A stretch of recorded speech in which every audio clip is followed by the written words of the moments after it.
श्री गणेशाय नमः। ओम श्री गुरुवे नमः। आज की भगवत चर्चा संत श्री डोंगरे जी महाराज की भागवत कथा प्रवचन पर आधारित भाग 50 श्री राम लक्ष्मण की गुरु सेवा की कथा आती है। रामायण जी में ऐसा लिखा है राम लक्ष्मण सायं संध्या करते हैं। भागवत जी में ऐसा लिखा है कि श्री कृष्ण संध्या करते हैं। श्री राम श्री कृष्ण परमात्मा हैं, वे भी संध्या करते हैं। सायंकाल में संध्या करते हैं। उद्यंत मस्तम यंतम आदित्यम अभिध्यायन कुर्वन ब्राह्मणो विद्वान सकलम भद्रम शुनुते। सूर्योदय और सूर्यास्त ये दो समय अति पवित्र हैं। उस समय सत्कर्म करो, संध्या करो।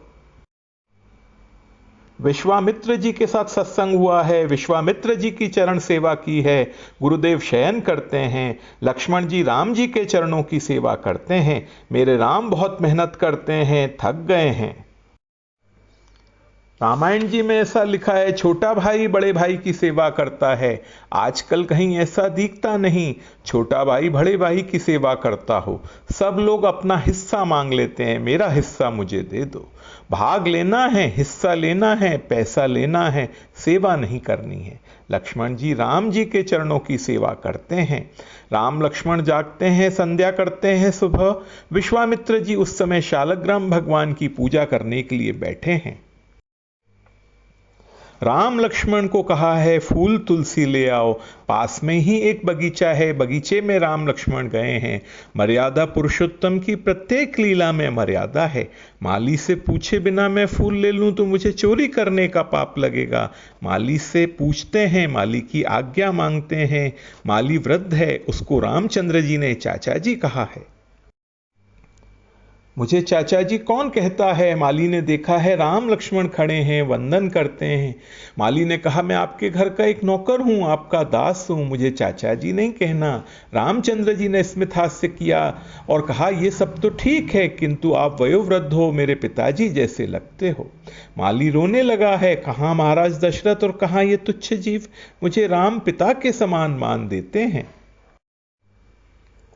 श्री राम तुलसी जी को वंदन करते हैं। तुलसी जी पेड़ नहीं हैं, परमात्मा के साथ उनका लग्न हुआ है। श्री राम ने तुलसी जी को वंदन किया है, प्रेम से तुलसी जी लेते हैं। वहीं श्री सीता जी सखियों के साथ आई हैं। सीता जी का नियम है वे घर में तुलसी जी की पूजा करती हैं, मंदिर में जाकर के पार्वती मां की पूजा करती हैं। जो स्त्री नियम से तुलसी जी की पार्वती मां की पूजा करती है, प्रदक्षिणा करती है, उसके पति का आयुष्य बढ़ता है।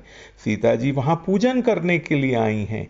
राम लक्ष्मण का दर्शन हुआ है, अतिशय आनंद होता है। जय जय गिरिवर राज किशोरी, जय महेश मुख चंद चकोरी, जय गजबदन षडानन माता, जगत जननी दामिनी दुति गाता। पार्वती मां की पूजा करती हैं। माता जी ने आशीर्वाद दिया है। राम लक्ष्मण पुष्प लेकर के विश्वामित्र जी के पास आए हैं। राम अति सरल हैं, छल कपट क्या होता है राम जानते ही नहीं। गुरुजी से राम जी ने कहा गुरुजी हम जिस बगीचे में फूल तुलसी लेने के लिए गए थे, उसी बगीचे में जिस राजकन्या का स्वयंवर होने वाला है वह राजकन्या आई थी। विश्वामित्र जी ने कहा बेटा मैं जानता हूं राजकन्या वहां पूजा करने के लिए जाती है, इसीलिए मैंने जानबूझ करके वहां तुम्हें भेजा था। विश्वामित्र जी ने आशीर्वाद दिया है, सुफल मनोरथ हो तुम्हारे। जनक राजा की आज्ञा से बड़ा भारी मंडप बना है। 1000 वीर पुरुष शिव धनुष को ले आए हैं। देश देश के अनेक राजा वहां आए हैं। शतानंद ऋषि विश्वामित्र जी के पास आए हैं और कहा है आप जल्दी चलो। राम लक्ष्मण को लेकर के स्वयंवर के मंडप में आए हैं। महाराज जनक ने सम्मान किया है। जिसके मन में जैसा भाव था भाव के अनुसार एक एक को दर्शन हुआ है। सभा में बड़े बड़े ऋषि बैठे थे। राम का दर्शन करने पर उनको ऐसा लगा कि प्रातः काल में हम जिन परम ब्रह्म नारायण का ध्यान करते हैं, गायत्री जप करते हैं, वे नारायण ही श्री राम हैं। राजा लोग देखते हैं उन्हें राम कोई वीर राजा हैं ऐसा लगता है। स्त्रियों को कामदेव के जैसे सुंदर लगते हैं। जनक महाराज ने अपने मंत्री जी को कहा है खड़े होकर भाषण करो, ये भगवान शंकर का धनुष है। 21 बार क्षत्रिय विहीन पृथ्वी करने के बाद परशुराम जी ने हमारे घर में इस धनुष को रखा था। मेरी कन्या सीता छोटी थी तब इस धनुष का घोड़ा बनाकर खेलती थी। 1000 वीर पुरुष बहुत मेहनत करते हैं तभी इसे उठा सकते हैं। मैंने ऐसी प्रतिज्ञा की है, जो वीर पुरुष धनुष को उठाएगा, प्रत्यंचा चढ़ाएगा, उसको आधा राज्य दूंगा, राजकन्या दूंगा। आप खड़े होकर भाषण करो। मंत्री जी खड़े हुए हैं, बोलना प्रारंभ करते हैं। वहां आए हुए सभी राजा एक एक करके धनुष को उठाने की कोशिश करते हैं। कोई धनुष को उठा नहीं सका। प्रत्यंचा चढ़ाना तो दूर की बात है। उस समय विश्वामित्र जी ने रामचंद्र जी को आज्ञा दी है, उठऊ राम भंजऊ भव चापा, मेटहु तात जनक परितापा। श्री रामचंद्र जी ने गुरुदेव को वंदन किया है। गुरुदेव ने आशीर्वाद दिया है। धीरे धीरे प्रभु शिव धनुष के पास आए हैं। भगवान सभी को मान देते हैं। शिव धनुष को वंदन किया है। यह भगवान शंकर का धनुष है। विष्णु सहस्त्र नाम में भगवान के 2 नाम हैं, अमानी मान दो मान्य, सबको मान देते हैं। शिव जी को आश्चर्य हुआ है, मेरे धनुष को वंदन करने की क्या जरूरत थी? राम मुझे कितना मान देते हैं। प्रभु ने लीला में धनुष उठाया है। धनुष को जब उठाते हैं, बिजली जिस प्रकार चमकती है, धनुष में से तेज निकला है। लेत चढ़ावत खैंचत गाड़े, काहु न लखा देख सब उठाड़े, तेहि छन राम मध्य धनु तोरा, भरे भुवन धुनि घोर कठोरा। सबकी आंखें बंद हो गई हैं, तेज सहन हुआ नहीं। उसी समय भगवान ने अनायास धनुष को नवाया। कड़कड़ शब्द हुआ है, धनुष के 2 टुकड़े हुए हैं। कैसे उठाया, कैसे नवाया, बराबर देखा भी नहीं। धनुष के 2 टुकड़े हो गए हैं।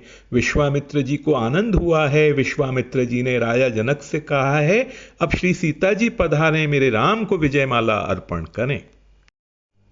साक्षात महालक्ष्मी ही श्री सीता जी हैं। अलौकिक सौंदर्य, अलौकिक श्रृंगार का वर्णन कौन कर सकता है। हाथ में विजयमाला है। दाहिनी ओर 8 सखियां हैं, बाईं ओर 8 सखियां हैं। मंगल गीत गाती हैं। श्री सीता जी धीरे धीरे आती हैं। रामचंद्र जी ने देखा है, यह राजकन्या मुझे विजयमाला अर्पण करने के लिए आ रही है। उस समय राम जी को कौशल्या मां की याद आती है। गुरुदेव की आज्ञा से मैंने धनुष भंग तो किया, माता पिता की आज्ञा के बिना मैं लगन नहीं करूंगा। श्री सीता जी आती हैं। श्री सीता जी थोड़ी छोटी हैं। राम मस्तक नवावें तभी सीता जी विजयमाला अर्पण कर सकती हैं। रामचंद्र जी ने निश्चय किया है, माता पिता की आज्ञा के बिना मैं मस्तक नहीं नवाऊंगा। विश्वामित्र जी ने देखा है, राजकन्या ने दोनों हाथ ऊंचे किए हैं, राम मस्तक नवाता नहीं है। विश्वामित्र जी दौड़ते हुए गए हैं। राम जी के कान में कहा, राम, मैं जब अयोध्या गया था तब तुम्हारे माता पिता के साथ सब बातें हुई थी। माता पिता की बहुत इच्छा है कि राम का लगन हो। तुम्हारी मां बहुत प्रसन्न होगी, तुम्हारे पिता को बहुत आनंद होगा। रामचंद्र जी ने पूछा है, लग्न हो ऐसी माता पिता की इच्छा तो है, किंतु इसी कन्या के साथ लगन हो ऐसी इच्छा है क्या? विश्वामित्र जी ने कहा, हां, इसी कन्या के साथ हो ऐसी इच्छा है। कौशल्या मां ने श्री सीता जी की प्रशंसा बहुत सुनी थी। कौशल्या मां की बहुत इच्छा थी कि सीता जी पुत्र वधू हों। विश्वामित्र जी ने कहा, इसी कन्या के साथ लगन होना चाहिए, तुम्हारी मां बहुत प्रसन्न होंगी। राम जी ने कहा, मां की आज्ञा है तब तो मैं मस्तक नवाता हूं। राम जी ने मस्तक नवाया। सखी श्री सीता जी को सावधान करती हैं। श्री सीता जी को समाधि लगी है। सखी सावधान करती है, प्रभु ने मस्तक नवाया है। तब श्री सीता जी ने विजयमाला अर्पण की है। नाचत गावत सहित सहेली, सिय जयमाल राम उर्मेली।